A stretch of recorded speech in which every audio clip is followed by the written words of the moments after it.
Swayam Prabha. Digital India. Educated India.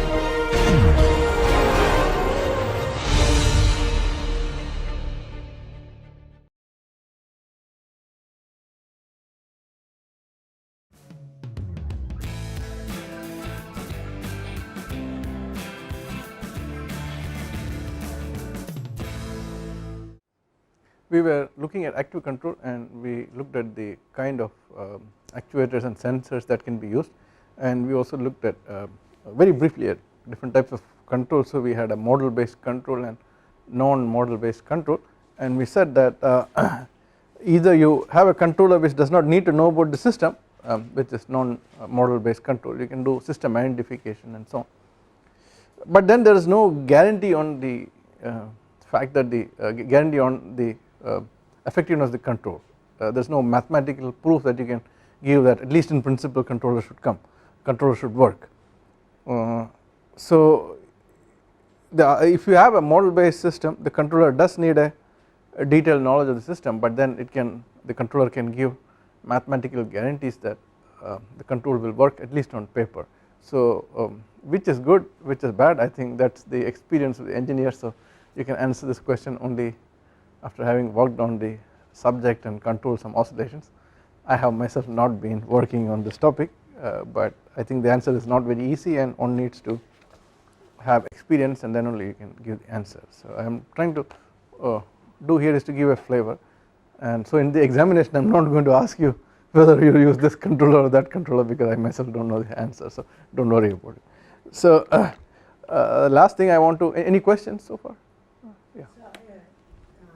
When we control a system, we have to take care that the other factors doesn't get affected by what we control. Yeah, so I used to work in a lab where there are thermoacoustic instabilities, and there was a very old engineer who doesn't write any equations and so on. His name was Bob Daniel, and there was this young control guy who was trying to set up this new controller. So this guy lay a challenge. He had a pulse combustor, and he said he had a combustor with pulses, and he said, you control this, and I mean I will give you money. And he controlled, it was working at first mode, and he controlled that from third mode came up, and you control the third mode, the second mode came up. So this is kind of called waterbed effect. It's like a waterbed, you push something down somewhere up, it comes up. So yes, this danger is there, and we saw a briefly in that review article by McManus. He has written about some conflicting thing. You do something to control one mode, but this action may actually end up creating another mode instability, and that's there, and there are some solutions to it, but I think that is beyond the scope of the level of things that is dealt in the class. But your what you are saying is correct. No, what I was asking is not effect on the acoustic mode itself, but the whole system can change some at least. You mean the mean properties can change? Mean properties or some other properties which is not related to. Yeah, it could be possible. Yeah. So I think that is the challenge. Is there like some way like we should select this system? I think I mean you have to make sure that everything is within the operating envelope that is given to you, and you shouldn't push the system out of that in terms of the performance. There is no mathematical way of knowing but exclusive. I do not know the answer. There may be. I don't know the answer. That is, I don't know if anybody else here knows the answer, but I don't. There may be. It's a very big topic, and I have not worked on it. So, anything else? Okay.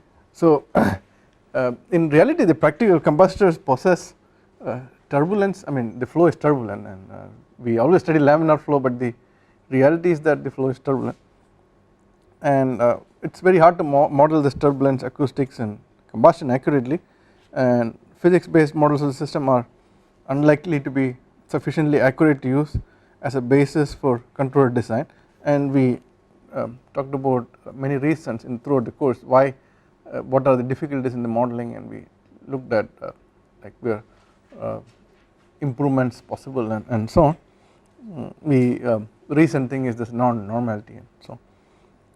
So this means that the controller must be based on system measurements. I mean that's one possibility, although the consequence of instability may be such that obtaining this may not be straightforward in a certain operating regime, because your acoustic oscillations at the start of the instability may be comparable to turbulent oscillations, and so it is quite difficult to make measurements. And there are likely to be several modes of instability spanning a frequency range in which the oscillations can come up, and in such cases it is important the controller is able to control more than one mode. So the system will, as we saw, will almost certainly involve substantial time delays caused by factors such as fuel convection and acoustic wave propagation, and these could be larger than of the order of a period or larger than that, and we have to estimate them accurately. Nevertheless, in spite of all these problems, people have succeeded quite a bit in the laboratory with small combustors, but they also installed it in the real combustors in the field quite some time back. So of course in the lab very sophisticated controllers have been used, but and primarily in the beginning most of these controllers used loudspeaker to use as control, but later on secondary fuel injection became a very important possibility with the development of good actuators, and that was considered better because you can get higher powers to be able to cancel this or to be able to make the system stable compared to a loudspeaker. And also secondary fuel injection is much easier to deal with compared to a loudspeaker in a combustor. In a classroom maybe a loudspeaker works very well, but in a combustor maybe it is not a good idea to have a loudspeaker in this hot environment. Nevertheless, so in spite of all the problems, people have gone ahead, and a full scale demonstration was done in 1988 in the afterburner of a Rolls-Royce RB199 military turbofan engine by Moran et al. The full reference is given in the paper by Dowling, which I mentioned in annual review, and actuation was actually achieved by spilling fuel from the engine rather than adding oscillatory fuel. They oscillatorily spilled it using higher response electro-hydraulically servo valves, and they modulated about 5 to 10% of the mean fuel flow rate, and so this was a simple time delay controller, and then they got 12 dB reduction of the afterburner bus. And in 1998 Swayam et al. And Hoffman et al. Tried active controller on a Siemens heavy duty industrial gas turbine, the industrial gas turbine for power production and so on. So it is an annular combustor with this azimuthal modes, and they had to measure pressure at many locations, and actuation was by modulating fuel to the pilot flames, and they used a solenoidal valve, and it was again a simple gain and phase shift controller, and this was the first one for Siemens, and they got 70 dB reduction, which is 17 dB, 20 dB is like 1/10 factor, so this is almost like 1/10. 1999 Cohen et al. Tried in UTRC, United Technology Research Center, that is the Pratt & Whitney engines, and they got 16 dB in a single combustor and 6.5 dB in sector combustor. And Neumayer and Zinn tried on I think Westinghouse engines adaptive phase shift controller, and they got 15 decibel reduction, and ever since that, so these things are about 15 years back or 20 years back, and a lot of progress has happened with controllers.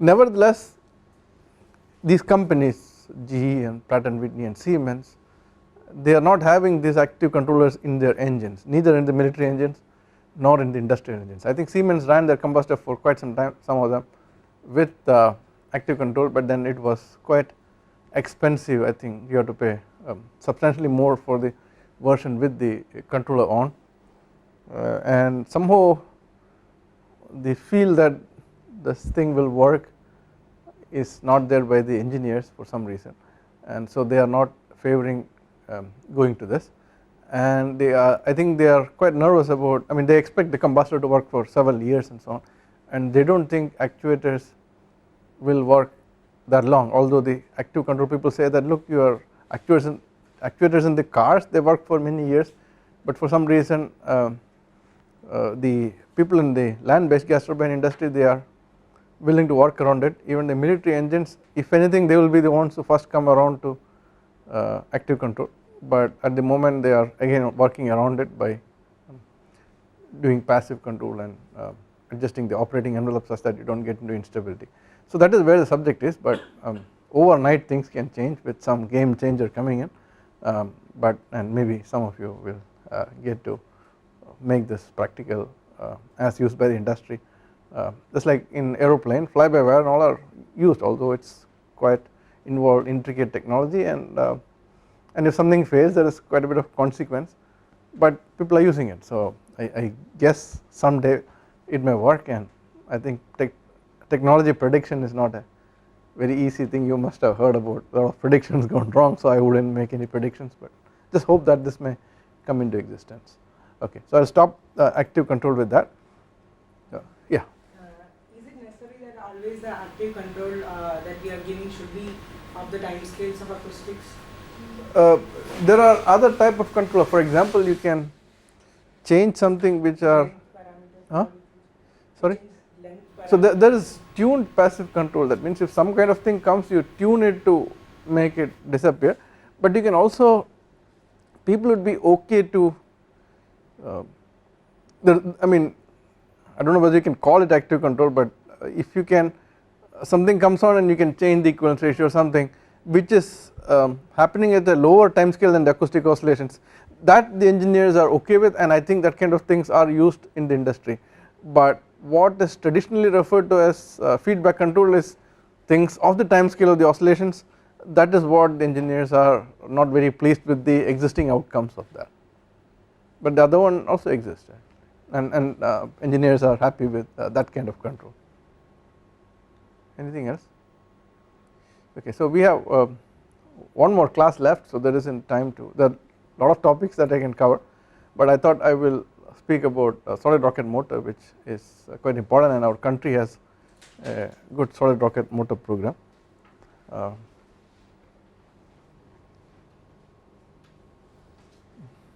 And this is a very big topic, and I have a lot of data with me, but I cannot show any of this because I may be put in jail, so because of this video recording, so I'll have to, I mean, I can't say most of the things that I could have normally said, so I apologize for that. Okay, but I will still try to give you a flavor, and again, copyright for these things I don't think anybody will give me. I mean, I can get for regular stuff, but not for this, to put it. So one calculation I will show myself, but apart from that, the data I can give you some papers, you can references you can see in that, but I am not going to put them on the screen which is being recorded, and I am really sorry about this, but we can come to my room and I can show it, and I cannot tell the names of the motors and so. So combustion stability in SRM is solid rocket motor, and those are those massive things, and we are talking about so far jet engines and combustors and all that, but here you are talking about really massive things which like 200 tons burning off in 90 seconds or 100 seconds and so on. So that is the level of intensity. The pressure is in a gas turbine maybe of the order of 20 atmosphere. Here we are talking about 60, 70 atmospheres, and in a liquid engine maybe even 300 bar. I think I see many of the people here who have familiarity with all these things, Rajesh, Garg. So I think, as I said, when the performance increases, that's when you go crazy. So when the performance, these are machines which have incredibly high performance, and of course when you push things to incredibly high performance, they can go crazy also, as human beings do. So when you say combustion stability in SRM, loosely it is meant that the pressure oscillations inside the chamber, and strictly, I mean, again it depends on what context different people use in different sense. You can have continuous increase in amplitude, and you have growth rate like e power alpha t and all that, as we have seen, and like instability means something going unstable, and this is caused by positive feedback from the propellant combustion. That is what is driving here, and practically with limit cycle oscillations can exist, practically limit cycle oscillation can exist, and that's a possibility, but there is also a possibility that the oscillations come, and before the oscillations the amplitude stops growing and reach a limit cycle, the motor may blow up also, and I suppose you can guess what is the level of oscillations when you have large instability or very huge instabilities coming. I don't know what is the right term, large instability, huge instability, I don't know, catastrophic instabilities. Does anybody have any idea? 5% of the mean pressure. Yeah, I have even seen 20% of the mean pressure oscillations, or even 25%. So this is like, I have seen oscillations of the order of 20 bar in some and where the combustor actually, the rocket melted off, and then that kind of things. And the people who were doing the static test, they are standing kilometers away or something, but they sometimes feel that, I mean, there's a lot of safety regulations. If you're doing a SRM test, you have to be this much distance away. I don't know the rules, but they many times felt that they will die or something just hearing this pounding. And the shuttle astronauts, space shuttle, they say it has very feeble oscillations, but still it's at 15 hertz, and they say that they feel very jittery when this oscillation come. 15 hertz is like low frequency sound, and a human body will respond to it. You might have seen the movie Jurassic Park in a good theater, and you can see when the dinosaur comes, this kind of, if it's a good theater you will feel it. And human, I think natural frequency is 4 hertz, so if you're coming closer to that you feel more and more jittery. I think 8 hertz, some of the internal organs has natural frequency, so low frequency you really feel pounding, and most of the motors have the instability in some form or the other. The question is only whether it's 20 bar oscillations or is it point bar oscillation. Even if it's 0.1 bar oscillation, you still have this feeling, but okay, you can teach somebody to live with this feeling. Astronauts, they can take a lot of abuse. So there's also damping, luckily, which is why many times you can live with the oscillations, and the oscillations don't grow exponentially. Damping from, some of the oscillations can escape out through the nozzle. The structure or the liner can damp out some oscillations, and you can have particles, aluminum particles in the rocket, and they can damp out oscillations, and so on. So there are many damping phenomena, so there is always this driving versus damping, and it's always a fine margin, and this driving has to be lower than damping throughout the range of operations. Many times what happens is this may be like this at the beginning, and then 20 seconds into the firing the driving may become more than the damping, and then the thing comes on. And if you do calculations, 0.1 bar oscillations over 50 bar mean pressure results in typically, so this is like 0.1 divided by 50, but the thrust oscillation will be 5 to 10 times that of the pressure oscillation. So if you have typically 0.1 percentage pressure oscillation, it may translate to a 1% thrust oscillation. I think 1% thrust oscillation a mission can take, but maybe more they may not be able to take. It can cause reignition of fuel rich exhaust. SRMs work with solid rocket motors work with fuel rich exhaust. I guess you know why. Huh? No. High ISP. So if you have fuel rich product, fuel rich combustion, then your molecular weight of the exhaust products will be lower, and then you will have higher ISP. That's the reason. Not really to lower the temperature. In gas turbines you have burn with excess air to lower the temperature, but here that's not the case. You want higher ISP, that's the only thing. And so you have quite a bit of fuel left in the exhaust, and that can cause that can be reignited because of these oscillations, and they can enhance the mixing with ambient air, and this can cause interference with ground based navigation systems. And as I mentioned, 15 hertz oscillation in space shuttle SRBs make astronauts feel jittery, and typically as I said, I will try to draw a picture because I may have copyright violations. So they express this, we saw that we can express the oscillations, we can look at the oscillation with FFTs, but the problem is, as I mentioned, there may not be instability when the motor starts, but sometime later instability may come on. So what they do is they acquire signal continuously and then split the signal into every 0.1 second or 0.3 seconds, and then stack up the FFTs. So let's say it's quiet, and then a peak starts appearing, and then suddenly bang, this peak is big.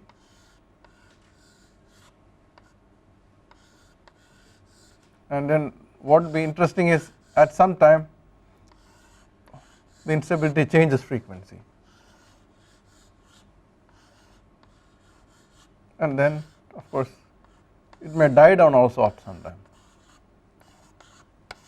So this would be frequency, and this axis will be amplitude, and this will be time. So this will be short term FFT. So the way the picture looks like, it looks like a waterfall, so that is why this is called waterfall diagrams, and I am just hand drawing a schematic because of, I am concerned about copyright issues and security issues. So this would be called.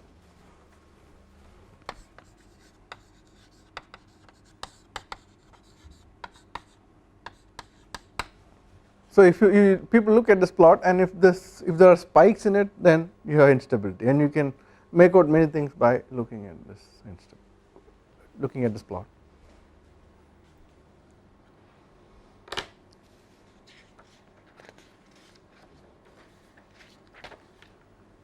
You will also see what is called a DC shift. That means the mean pressure will change. It may go up. It's called mean pressure excursions due to oscillations. So typical thrust time trace or pressure time trace, pressure versus time. You will have ignition. You will have an ignition transient, and then maybe if everything goes very smooth, you will have a burn this way. Yeah. No, it's I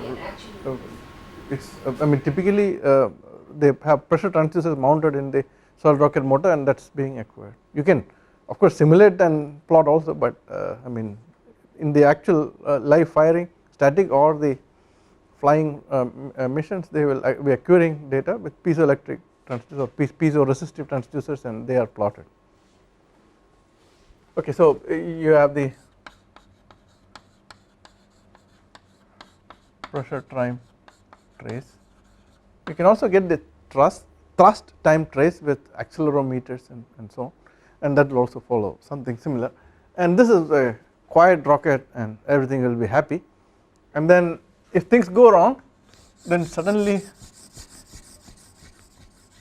instability will come on, and in fact if you look now, the mean pressure itself is somewhere here, and then if the motor survives, eventually it may go off and come back, or it may the motor may structurally fail.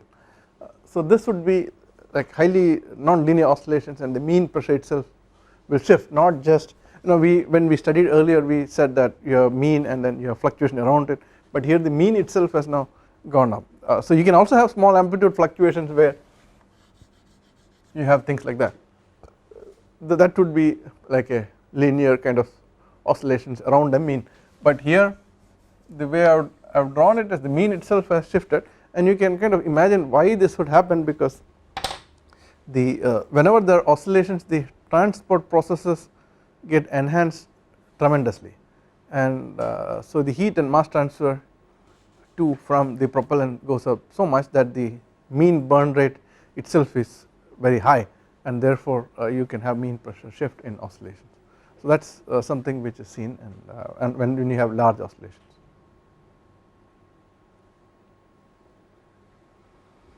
Yeah.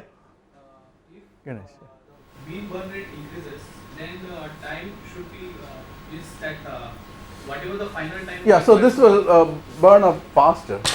So this may just fall off like that, or if it stays that long, or it may just structurally fail. You are absolutely right. So the thrust will change, and then the vehicle will go somewhere else also. That's also even if the vehicle is fine, the mission would have failed because it went elsewhere, not where it's supposed to. You can have structural oscillations.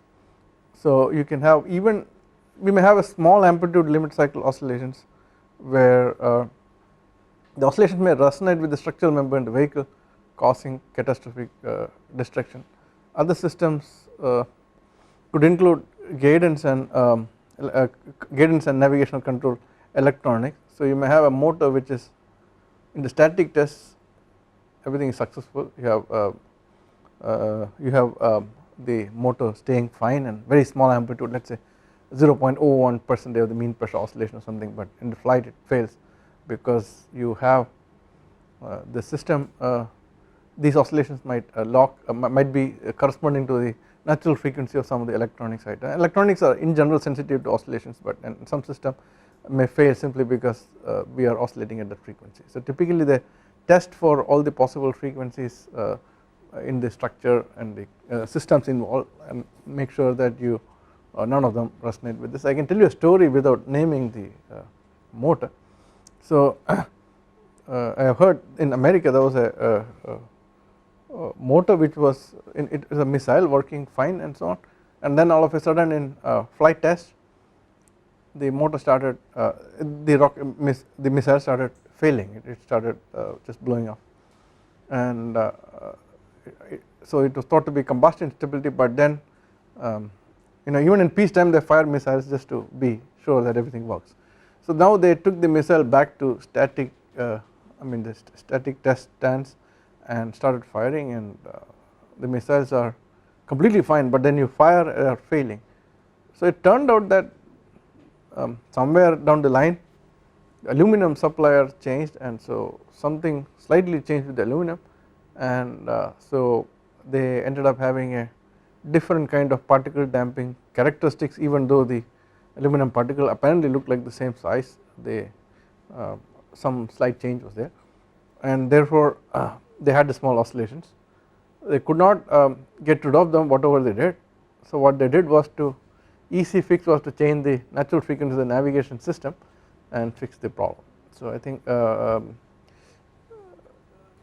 these kind of things are happening. And back to this burn rate augmentation. So this kind of burn rate going up is called catastrophic burn rate peaks, and they are reported under what people say peculiar conditions.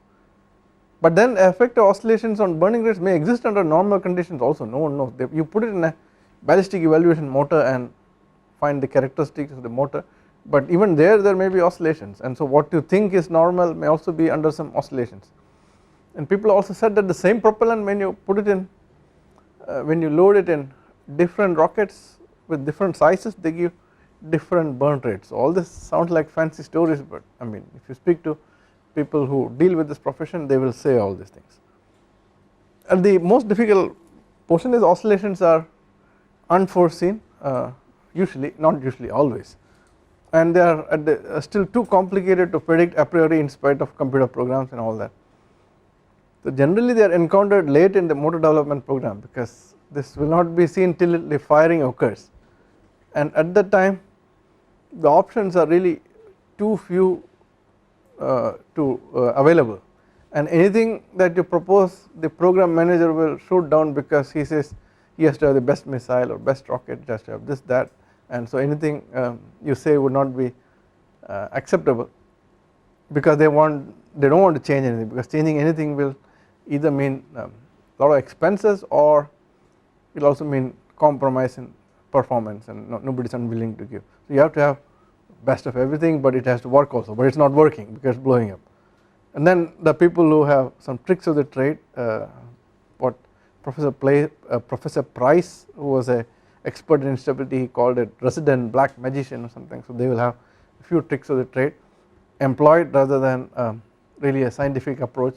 And in the end I was reading this paper by Bloomshield on lessons learned in solid rocket combustion instability. He says all motors have instability, or in general, only question is whether they are very large, like 10 bar, 15 bar, that kind of oscillations, or is it 0.1 bar, 0.2 bar, and either you did something and lowered instability or abandoned the motor, but it's you never have a motor which doesn't have oscillations. So you have, in general you have oscillations, you can do something to reduce the level, and you can live with some manageable problems, or if it just cannot be undertaken, maybe you drop the motor and use some other rocket instead for the purpose. So I mean it sounds very bad, but very unengineering like, but that is the way it is. Now if the rocket works, it will have incredible performance, that is what it is designed to, but it may not perform at all. I mean it may just have instability. So it's a very real thing, and you really you sit in these meetings where you try to fix this problem, and your hands are tied behind your back and you really can't change anything, but you still have to solve the problem. So that's the way it is. Just give some quotes. R.S. Brown, who is an expert in instability, said that over 70% of the SRMs, solid rocket motors, exhibit oscillatory behavior. The only issue is how much is the problem. The problem is always there. And Professor Ed Price, in fact he taught me combustion, this professor, he said that more than 50% of the SRM research funding in the US is motivated by instability. And François Vieux from France, he has said, I think he is from Onera, he said most motors naturally whistle. So everybody is saying this, and so it is unreasonable to expect your rocket motor to be completely silent and so on, which is what this guy has said in this Bloom said in this AAA paper titled Lessons Learned in Solid Rocket Combustion Stability. He said that in general all programs had some problem or the other. Either you can live with the problem or tone down the problem, and if you can't, then just abandon it. So there are non-acoustic and acoustic instabilities. So non-acoustic instability may be because of pressure spikes due to a slag ejection, or it can be because of bulk mode oscillations, or what is called L star instability. L star is volume in the motor divided by throat area, and when you have small L star you won't have acoustic mode, but you have the whole pressure in the entire chamber go up and down. So normally I am sure you have seen this equation in the which one Propulsion 1 course, and you have the rate of change of pressure is going by it goes like the difference between the amount of gases generated minus the amount of gases that is going out of the nozzle, and we usually say that this first term equal to second term, and say that this is negligible. The first, that's not the case, it may not be negligible, and when the Vc is low or the L star is low, this may not balance, and then the whole pressure in the whole chamber can go up and down, and that would be called L star instability. So in acoustic instability you will have modes, you will have pressure going from a maximum value to minimum value, then back to a maximum value, or a tangential kind of oscillations or radial oscillation. But in this the entire pressure goes up and down, so that would be the non-acoustic, that is why it is called non-acoustic instability. So that is a distinct possibility. Acoustic instability is of course most commonly encountered instability in any kind of motor, and when you say acoustic instability, as I said, there will be spatial variation of pressure oscillations, there will be these modes which are often close to the natural acoustic modes of the chamber.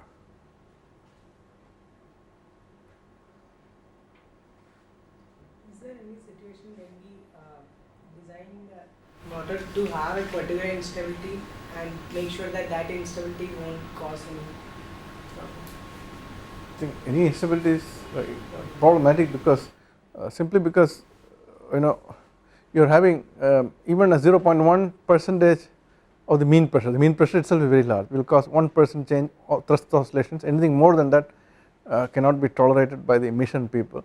Plus, if you are having a little bit more than that, like 1% of the mean or something, which is actually small, but in terms of percentages, but it is very large in terms of the the structure, the way it vibrates. It does not look at the percentage, it just looks at the vibration it feels, and it will be quite large. So I think it is very hard to say that I will I do not think any way or formalism exists to design a motor which says this much oscillation. They are coming anyway, and mostly it will come, it will be you do not have to do anything to get it to come, and I think it is, if it comes, then you try to see how to increase the damping and so on, or can you add some additives to reduce the driving. But in the case of places where we can have active control, it's easier when we know that. Yeah, right. I think there is no active control with solid rocket motor because you are having 200-ton rocket with 2 tons per second, and at 3400 degrees centigrade, I think there is no way I can imagine active control at this point, maybe some new technologies. I mean, I wouldn't think of it at the moment. I'm talking about some small. In liquid rockets, perhaps one could think of it, but there also I think they would rather not have they will have some lower level instability rather than go with active control. So there is approach to acoustic instabilities would be the same way as we did for gas turbine kind of combustors or Reiki tube or something. So you have to solve for port flow gas dynamics and acoustics, and we have to also model the combustion response. So there is a propellant is burning, and you have to look at the way the propellant responds. And so as opposed to our earlier equations where we neglected nonlinear acoustics, that means terms that come at when the amplitudes are very high, those terms will be quite significant here. We have to worry about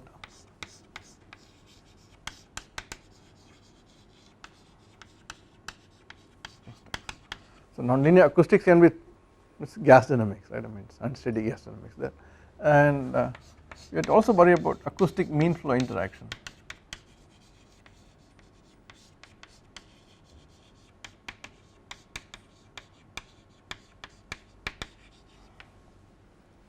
So when nonlinear acoustics is there, we will have shock formation and so on, so wave steepening.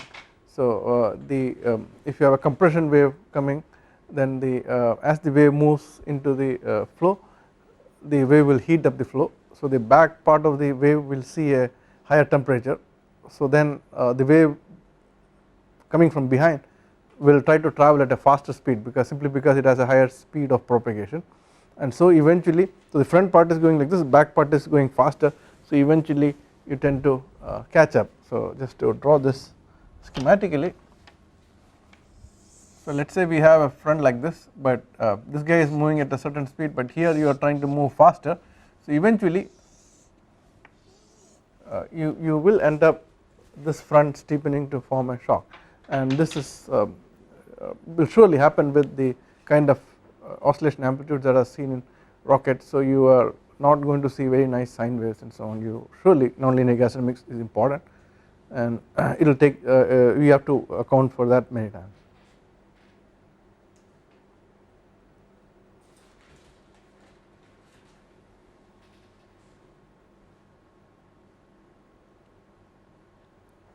We also have to worry about the flame and how it behaves. I will speak a little bit more about it in the next class. So you have a flame over the surface, and it's a very complicated flame structure, and the flame responds to the acoustic oscillations, and therefore the mass addition that is coming out, which earlier, I mean if you have a steady situation where there is no acoustic field, you have a steady mass flow, but then that would become unsteady, and that is what is driving the acoustic oscillations. We will look into it a little bit more in the next class. So there is classical linear analysis, which is what we do with this acoustic theory. So we try to set up the acoustic equations, we model the terms that are driving, just like we did earlier in our class, like our n tau model and all that. In fact, n tau model came from rockets, it came from liquid rocket. Croco was working on liquid rockets where it made the model. So you have to model the driving terms, and you have to model the acoustic field, and the propellant. In solid rockets, many of the rockets are very long, so only acoustic may be fine, but we have to account for variable area, because the some part may have star grain, some other part may have increasing cross section or decreasing cross section.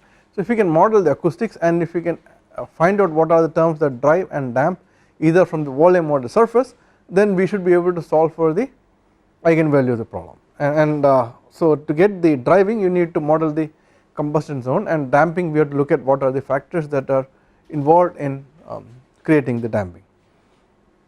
So we will be solving for a complex omega, which is the eigenvalue, complex eigenvalue, which is 2 pi f, f is the frequency, plus I times alpha, alpha is the growth rate, depending on the sign, it can be growth rate or decay rate.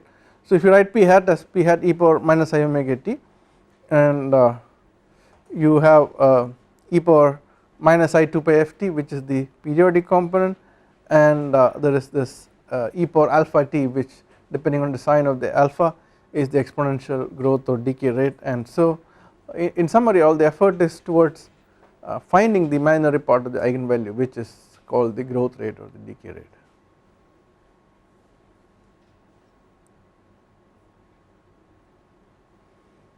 So we can have longitudinal or tangential or radial modes. Radial modes are not that frequently encountered. Longitudinal modes are very often encountered simply because the rockets are very long, but sometimes for the rockets used for upper stages which are not very long, solid rockets also, you can see tangential modes. So we aim for the growth, getting the growth constant alpha, and the growth constant can be decomposed into several terms in the linear framework. So the way the theory is developed, you can actually find growth constant due to individual fx and then add them all up, and you can get the total growth constant. That is the way it is. I am not going to work out the full theory, but I will just give a brief glimpse of the theory. So each term, so you have a total growth rate or decay rate, but it is consisting of contributions from several different processes. So you can have propellant combustion that gives a response which is can be of the form of a pressure coupled response, or which is what is called alpha PC here, or you can have alpha VC, which is a velocity coupled response. So pressure coupled response is a term which is non controversial. As the pressure is oscillating, the flame above the propellant also oscillates, and therefore there will be oscillatory mass addition coming in, and then this term will invariably drive the acoustic field. So that is the pressure coupled response. Velocity coupled response is usually kind of controversial term. There you might have heard about erosive burning. What is erosive burning? Huh? Why does it happen?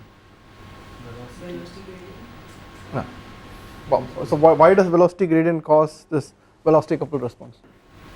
If there is flow, why will the burn rate change? Reaction rate can. Yeah, reaction rate. The pyrolysis rate can change, heat and mass transfer can change, so the propellant, the burn rate can change. Now, if there is oscillatory flow also, all these things can happen. But I think the way the term is interpreted, there is quite a bit of controversy, but everybody accepts that such a contribution is there, but how to model it is what is the problem. And then there is distributed combustion. So you have metallized propellants. So if you do not have metallized propellant, then the combustion may be right over the propellant surface, but if you have metal combustion, this metal may continue to burn even away from the propellant surface. So that can have some contribution, and PD would mean alpha PD is like particulate damping. Particulate damping would mean if you have two phase flow, that is when aluminum burns to give alumina, and that is coming out through the flow, and that is trying to take out energy out of the system. Then alpha FT is the flow turning losses, that is you are having flow coming out of the propellant, but then the acoustic field is perpendicular to it, so the flow is turning. Then alpha N is alpha nozzle, and alpha S is alpha structure. So the contribution to alpha are from pressure and velocity coupling. This is the response of propellant combustion to pressure and velocity fluctuation, and in sense given a velocity fluctuation or given a pressure fluctuation, how the mass flow that is coming in to the port, how that oscillates. Distributed combustion is when there is aluminum droplet combustion in the port flow. Port is that hollow thing in the middle. So when you have aluminum particles, there can be other metal particles also, they can also burn. Flow turning is the loss term. It is lost to like you have gases emerging in a non-oscillatory way out, and then that is turning into the acoustic field, and so in this process it takes some energy from the acoustic field. The gases that come out radially, but then they turn. So in this process they turn out they take out some energy. Nozzle loss is a very good loss. That is probably the most dominant loss mechanism. So you have acoustic field inside the rocket, and nozzle is usually reflects most of the acoustic energy, but some amount of the energy will be leaking out and radiated out as radiation from the nozzle. So this is the nozzle loss factor. When you have metal combustion, you have aluminum oxide or some other oxides, so there is two phase flow, and the droplets they take energy from the propellant and in this from the acoustic field and start oscillating. So if you have a droplet in acoustic field, it is like the acoustic field will drag the drop back and forth, and in this process now initially all the energy is with acoustic field, and now the droplet has taken a part of the energy. So that means as the droplet gains energy, it is the energy in the acoustic field is coming down. So that is the way it is damping. It is because of mainly because of drag, but if the it can also be because of if the droplet is taking some heat, there is heat transfer and mass transfer, that also can cause losses. So different type of instabilities need or frequencies need different type of particles. So in fact if you have low frequency oscillations, particles which are slightly bigger in diameter, they are the best to kill the oscillations, and if you have high frequency oscillation, you have to use correspondingly smaller particle size, because you can imagine if you are having high frequency oscillation, if you have a big particle, the particle will not oscillate or anything, it will just, it's like it's huge and it won't care. But if you have a small particle, it will respond to it. For a bigger particle, no, it may be for a bigger particle it may be easy to respond to low frequency oscillations. That is the scaling. So structural vibrations, this is very insignificant actually, exchange of oscillatory energy between acoustics and the chamber wall structure or the liner, but perhaps for a big motor this may not be that insignificant, and if there may be a big liner and the liner may be able to take some amount of acoustic energy and do the damping. So on the flow itself, while transitioning to turbulent region and all, take some energy from acoustics and yeah, that is the flow turning losses. oh, it is included in flow. Yeah, some amount. I mean there may be other kind of losses, but yeah. So people have what there is something called standard stability program, that is the American version. The other versions I have some version on my own. So you can calculate all these values. This was written, I think most of you know Priya, she wrote this program. So you at different times, I don't know, the pointer doesn't work in that. So this is time. So at different times you are calculating these various alphas. So the pink is nozzle, blue is flow turning, green is particulate damping, black is propellant response, blue broken line is pumping. Pumping is because we look at inviscid acoustic field, but actually at the surface the acoustic field comes to rest, and then you are having some oscillatory mass addition there. This actually creates some kind of acoustic driving, and so you add up together and you have net growth or decay. So in this case the red line is the net growth rate, and in this case that is negative, so it is actually decaying. So you have to evaluate this at all times, and then you see what is the sum, and will the sum stay negative at all times. That is what we are looking for. And if as a general rule of thumb, if the standard stability program, if the stability program says the motor is unstable, it will surely be unstable, but there is quite a bit of possibility that your program may stay stable and it may still be unstable, but generally the opposite does not happen. Program says unstable but the motor is stable. I think that is usually not encountered. So you can predict this for first mode or second mode or third mode. You will never get very high modes, but the first few modes you should take and look at them, and you have to look at the prediction at all times. We also saw earlier that vortex shading, when we looked at the vortex shading, and it also can cause oscillations in solid rocket motor. I think you remember that we said the vortex shading from the inhibitors. So a vortex can be shed from an inhibitor, it can come and interact with the next inhibitor, and this can create sound, or the vortex can flow over the nozzle and it can excite sound in the cavity. And even if there are no inhibitors, a radially injected flow, propellant burning is like a radial flow coming into a port, and that will automatically, given sufficient length, that will roll up into vortices, and in the solid rocket has sufficient length, so you will anyway have vortices. So with all these things, that is why Francois Villot said all motors whistle or something like that. So there is aeroacoustic sound. Now this is not a propellant response kind of thing, but if this couples with the propellant response, you can have even even more violent response, but even otherwise it can give sufficient problems to, I mean it can give sufficiently large amplitudes on its own. So the stability program that I showed earlier, there we had linearized everything, but in reality there is nonlinear instability. So there is nonlinear gas dynamics and nonlinear combustion response and their relative importance, and so the nonlinearities have play two roles. One is in limiting the limit cycle amplitude. In fact, these nonlinear terms many times they take energy and they actually won't let that indefinite growth happen, and that is the main effect of the nonlinear gas dynamics. There is also the combustion response to the acoustic field is nonlinear, and triggering has been attributed to that. I will of course some of you must be thinking this is what the analysis we did for Reiki tube and all that, can we do it for solid rocket motor? So if I have time tomorrow, I will briefly show how triggering happens in solid rocket motor. I think I will.